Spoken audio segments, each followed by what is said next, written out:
Hi and welcome to the Space Industry Podcast by satsearch. My name is Narayan, COO at satsearch, and I'll be your host as we journey through the space industry. The space sector is going through some seismic changes, promising to generate significant impact for life on Earth and enable humans to sustain life elsewhere in the cosmos. At satsearch, we work with buyers and suppliers across the global marketplace, helping to accelerate missions through our online platform. Based on our day-to-day work supporting commercial activity, my aim here during this podcast is to shed light on the boots-on-the-ground developments across the globe that are helping foster and drive technical and commercial innovation. So come join me as we delve into a fascinating, challenging, and ultimately inspiring sector. Today we're going to be talking to Sergio Sanchez, who's a software engineer and the product owner of flight dynamic systems at the Terma Group. The Terma Group specializes in aerospace and defense-related products, and their space line is focused on essential electronics and software for space missions. In today's episode, we'll be talking about flight dynamic systems, which are becoming increasingly important as constellations mature in the industry. We're going to be talking about how flight dynamic systems streamline orbit determination and spacecraft management, automating operations to reduce workload and save costs for a variety of space mission profiles, including formation flying and mega constellations. Sergio, thank you so much for taking the time to recording this podcast with us. Welcome to the Space Industry Podcast. Thank you very much. I'm very glad to be here. Great. So we will kick off by learning from you, who's obviously an expert in flight dynamics. What is flight dynamics and what that has to do with managing constellations? Well, flight dynamics as a concept for constellations, especially for constellations around Earth, is then tied from the part of the mission analysis in which we are designing a mission, for example, the Earth observation for telecommunications. Each of these missions have different flight dynamics concepts, but at the end, it is to monitoring and controlling the orbit between the satellites are placed. Flight dynamics is a growing field because of the way the constellations are also growing. What was constellations maybe 10 years ago is rapidly changed with the introductions of constellations like Starlink, which has now thousands of satellites that are out there. What are the choices involved in choosing flight dynamic system? What is really going on behind the scenes with system engineers, with founding teams that are out there? Especially because obviously constellations grow in numbers depending on funding, depending on the type of organization and so on. So if you can debrief this in a simple way, that would be excellent to know how this works. Yeah, sure. As you said, in the latest years, especially with this new space coming into the scene, choosing a good flight dynamics could be key for your mission. First of all, let me introduce what is a flight dynamic system. Usually, flight dynamic systems are on ground, so they are on Earth with us. There is a part of flight dynamics that are on board, but still most of the services and functionalities has to be done on Earth. Depending on your mission, your ground segment must be well decided. For these constellations, for Earth telecommunications, right now the challenge is this grow on the number of satellites. So before you could have 2 operators, 3 operators per satellite. Right now, it's impossible. You will have more people operating satellites that doing the rest of the things on the company. Also, the complexity on these constellations is also growing. They have to be placed in very specific orbits or flying in a formation to get the most of your satellites. And it's also affecting how flight dynamics systems has to be designed and the services and features they have to provide. The missions that we are talking about here has a lot of intricacies because there are probably companies starting with 1 satellite. If that works, they raise more funding to maybe add 2 or 3 more. Then they go from that saying that, okay, now we have a full-fledged concept here and we want to do 30, 40, 50 of them. How do these teams adopt such flight dynamic systems? If I am a satellite builder, build my satellite and plan for my ADCS system to work for that 1 satellite or propulsion to keep that in a particular orbit and on. Suddenly I introduce another satellite and 1 more and so on. Is this something that people do typically in-house or use an external vendor for? Well, this use case that you are mentioning, very normal nowadays. There's a lot of companies that have a new payload because the payload is the main character here. It's going to give you the data that you will be able to sell afterwards, use for your in a config, for example. So this is a very typical use case in which one company has 2 satellites that they're going to launch first. The satellites will follow up. So flight dynamic systems, they should be one of the main features they should have is the scalability. So something that is very common is to use the same flight dynamics. Not all flight dynamics are meant to be designed for this. In the past, there were more like, okay, flight dynamics, one mission, and flight dynamics with the rest of the ground set, okay? But now we are achieving this to create flight dynamic systems that are more mission cross. For example, you can launch your first satellite with some characteristics, but then you realize you need extra functionalities or flying in a formation. These flight dynamic systems should be scalable to use the different services. So that's why we are trying to go into more microservices infrastructures in our system and use the right algorithms and functionalities to allow this, to allow the operator or client to operate different satellites with the same system. Obviously changing the configuration, but the core of the system should be scalable for this scenario that you mentioned. From what I gather, physics is based on what the operator or customer wants.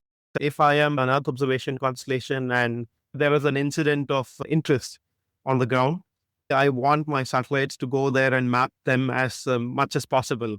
If I am a communication satellite constellation, my goal is to provide continuous connectivity across users. I want my users to have continuous coverage. So the entire physics is based on the approach that the end customer or user is looking at. Yeah, exactly. So those decisions are usually made at mission analysis level. They decide which orbit they need to global coverage to have a high revisit time ratio if you want to offset one latitude of Earth or one specific country. The flight dynamic system should be able to follow those rules that the clients or the people creating the mission are thinking of. So in this case, we are talking, for example, about station keeping or even how to acquire this orbit. The algorithms and the physics inside this flight dynamics core should be flexible enough, abstract enough to cope with all different missions. Also from LEO to GEO, there is also some changes, even if the nature of the mission is similar. We should have these services to allow different users with very different intentions to be used with different configurations, because as you can imagine, it's not the same constellations of CubeSat or GEO. From the flight dynamics computation point of view, there may be different approaches. As you mentioned, a lot of the computation may happen on the ground because maybe it's resourceful to have the resource on the ground because you can scale those resources up and do software updates and other things. But there may be also approaches to do it on orbit. So what types of approaches are there for computing flight dynamics? As you mentioned, when you do things on board, it's because you don't have other way. For example, things that could happen in a very short time, you need your satellite to be aware of it. They have to do it on board. Software that is developed and is maintained and is used on ground, usually the cost of it is lower. And also if you have to do modifications and you have to do extensions to it, it's pretty much easier. That's something that is on board, that is so far tied to a platform, to a satellite. So then on ground flight dynamic systems, the activities that could be planned for the off days. For example, in formation flying, that is something very state of the art nowadays. When the distance in which they have to fly is so small that you cannot wait until you pass through a ground station to get the information and then to send back the maneuver that you computed. There, you have to do it on board. But we have distances of 50 kilometers and 100 kilometers along track. This is usually, if you sit in a LEO orbit, it would be like even 5 degrees for 2 degrees on an arc. So they are very close. Then you can start to do things on ground, and all the bigger distances will be covered on ground. So in these activities that you have to do, for example, in the use case of formation flying a constellation flying in different orbits, you will have, first of all, detect where are your satellites, or to determine where are they with an orbit determination. Usually it's used with telemetry and the ENSS data that you get from the satellites. And then you on ground, you do the process, the computationally costful process to determine where are your satellites. Then you propagate the orbits of those satellites in which you will predict where the satellites are going to be. And then usually the flight dynamic systems, at some point orbit, they will give you the maneuvers that you need to either keep your satellites on the nominal orbits that we mentioned before that are important for your mission, to change the orbit if in case you need, for example, to do an end of life mission, or the maneuvers that you need to keep them in the right distance. When you think of going back to this approach where we talked about an early stage company looking at a constellation, when I add one satellite, it's alive, it's working, maybe I add one more the next year and then maybe 10 more the year after. The approach then would be to have the first satellite be the leader and the other satellites following in an approach, right? You mentioned in Terma's own FTS system, which is this leader follower kind of approach. Are there any scenarios where it is advantageous to use this and why? Yeah, to control mission with formation flying, there are different ways to perform these formation flying activities. One of those is, I think, is very well known for people, is swarm. As the drones fly, you are not evaluating distance between two satellites, but more like an extensive figure of merit of the entire formation. However, the leader follower approach gives you the advantage that it's not that complex in that sense, and also it's scalable in the case you say. So you launch a first satellite, even it is not able to be maneuvered. This satellite is not a thrust power at all, but then you launch a second one that can follow it. This is one of the reasons we are using this leader follower, that is not getting this extra complexity to the operations, and also it's scalable because those shapes that you can achieve with formation flying, you can also do it by combining several leaders and several followers. The main character of a mission is the payload and the data you get from the payload. And the figure of merit or something that you want to keep low is the complexity of your mission. For example, you have to combine formation flying activities with collision avoidance. If the formation flying approach is so complex that you cannot do it at the same time you are doing collision avoidance, that is very important because everyone wants to launch a constellation. Maybe your approach is good for formation flying, but not for the whole mission. With leader follower, this is easier because if the leader is maneuvering, the follower can just follow. So if you are doing a collision avoidance, the others will do the same maneuver. So you will perform in collision avoidance, just competing for one satellite. All these factors are the main factors to use this leader follower, are the main advantages. Is there a estimate on what would be cost or even computational cost or even real cost in different approaches? Because all of this kind of computation is done on board. I'm guessing it is 10 times, 100 times more expensive, and trying to use just like TLEs from orbit and then using that to compute things on ground and then commanding. I know this is a very hard question to answer, but I'd love to hear about your thoughts on what kind of approaches involve what kind of cost factors. When you do something on the ground and you have to do the same thing on board, this is a ballpark figure. Usually it's 3 times more expensive to do things that go on board. But also it makes more difficult the maintainability, the portability. So it's not only the direct cost, but the direct cost that you will have to entail that. And then about the approaches that you have here, when software on ground is not scalable or it's not a mission cost.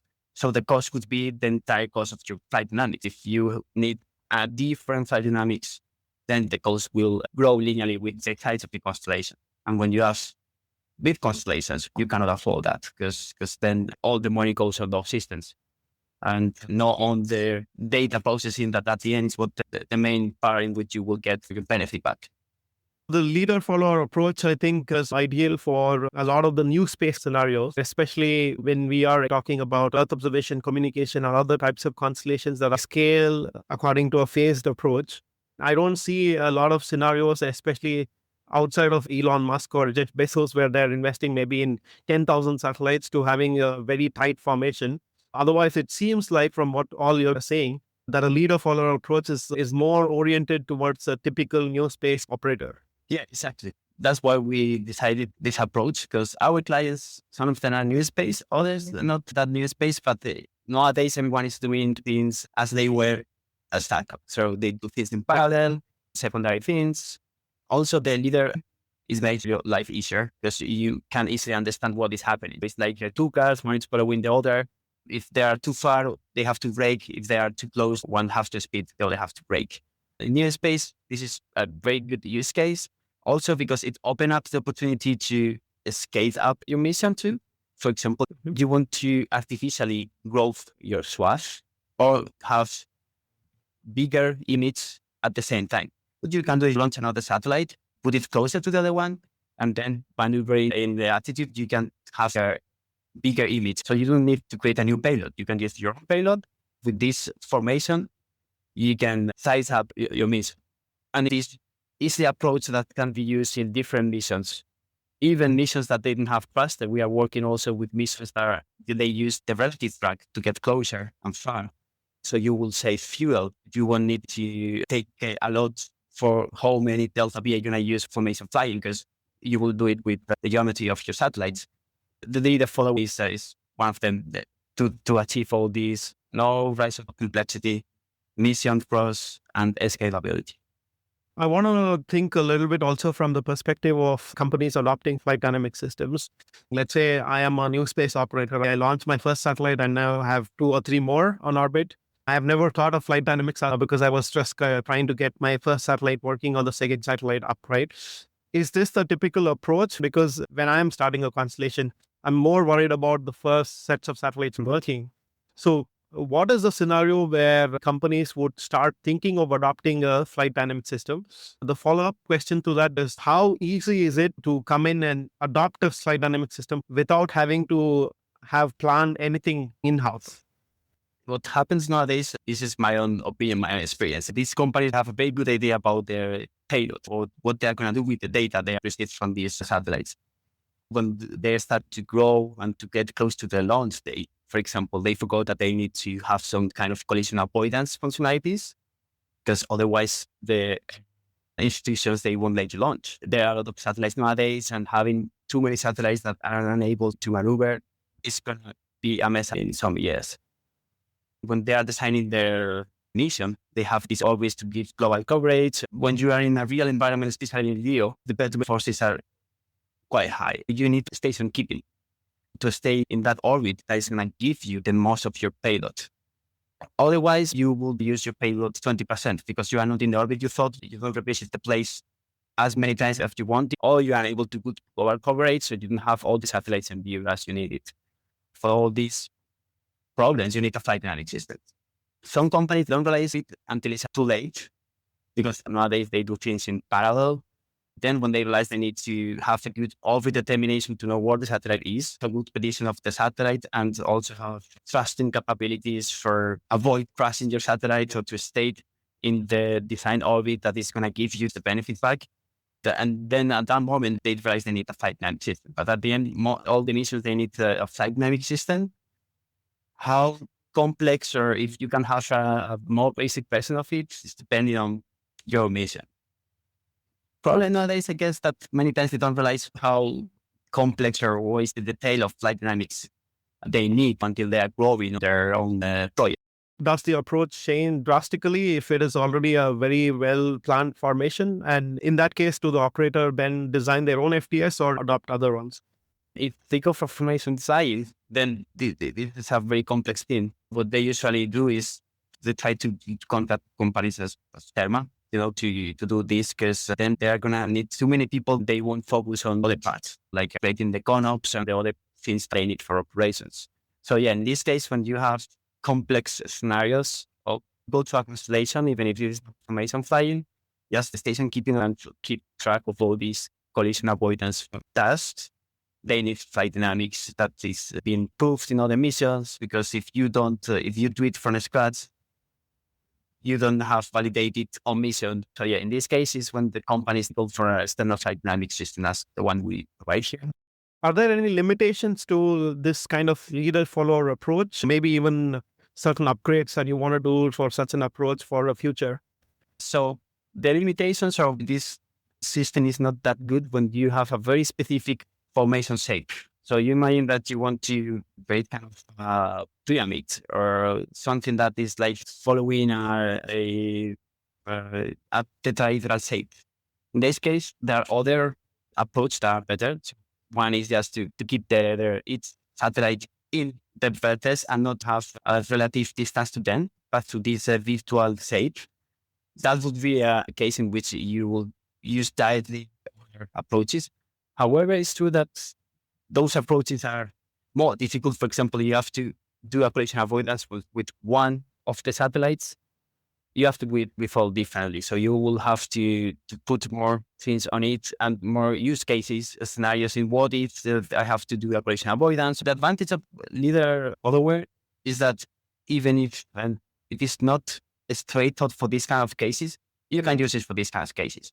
Because you can either put its satellites in the vertex of the shape, or you can put one satellite that you imagine perfectly in the vertex, and the others are moving relatively to it.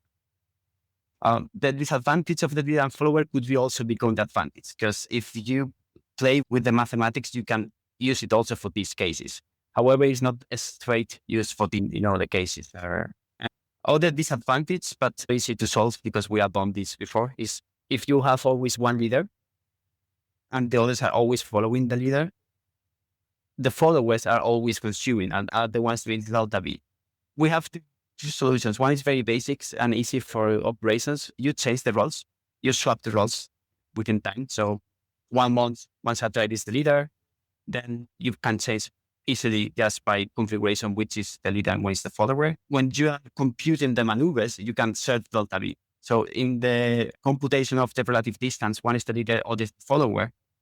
When you apply the maneuver, you share the maneuver. So if you have two cars, despite one car always speeding up and braking, you share the speeding up, acceleration, and the braking between the two cars. That's the solution. It's one of the disadvantages how to share the resources, but as it's not that difficult to do, you can always do it in these two alternative solutions. Final question to you. Which types of operators would consider what type of flight dynamic system? Can you name which scenarios and which types of organizations would be ideal using your leader-follower based FTS? And at what point of time would it be ideal for them to approach you? Okay, so the typical missions that are meant for our flight dynamic systems are LEO satellites, constellations, either optical payloads or any other kind of payload. If you have the intention to do that, even if you start with one satellite, Terma is a very good option. Our flight dynamics is called Orbit, because it's also scalable. Even if you don't know if you will do formation flying or other typical constellation approach, as I told you before, this little follower is scalable. You can at the moment, and you will have all the other services that you need for a formation flying thing. So you will have orbital termination, so no formation flying for a constellation of one satellite, station keeping, maneuvers that carry the satellite, interfaces with third parties as SSA agencies, database with the telemetry or even mission planning. In that case, if you have to do a LEO satellite or a LEO constellation for Earth observation, Terma is ideal. We also have capabilities for telecommunication satellites. And another use case is that our flight dynamic systems is able to be deployed on cloud environments. And so far it's kind of a microservices system. You will be able to scale. If you have the intention to scale up your constellation, this is the use case typical that we will. And then if doing follow-up projects of your first mission, you want to do formation flying, all these things I told you, the station keeping, collision avoidance, they won't change a lot, because the advantage of this leader-follower approach is that one is doing the station keeping, the other is keeping the relative distance. You don't need to create a new approach for the station keeping or the collision avoidance services if you need to scale up your mission. Thank you very much, Sergio, for taking the time today. I think this gives our listeners a very good overview of what does a flight dynamic system do, what are the intricacies, what are the scenarios in which people can adopt such a system. For any of the follow-ups, obviously, we will link Terma's product on the satsearch webpage for people to then follow up with you. If they want to get a demo or ask more questions, we will link everything in the show notes. Thanks for taking the time again. A very interesting conversation, and I open to do any demo of it to anyone who is interested. So thank you very much for having me here. Thanks for joining me today for another exciting story from the space industry. If you have any comments, feedback, or suggestions, please feel free to write to me at info@satsearch.com. And if you're looking to either speed up your space mission development or showcase your capabilities to a global audience, check out our marketplace at satsearch.com. In the meantime, go daringly into the cosmos. Till the next time we meet.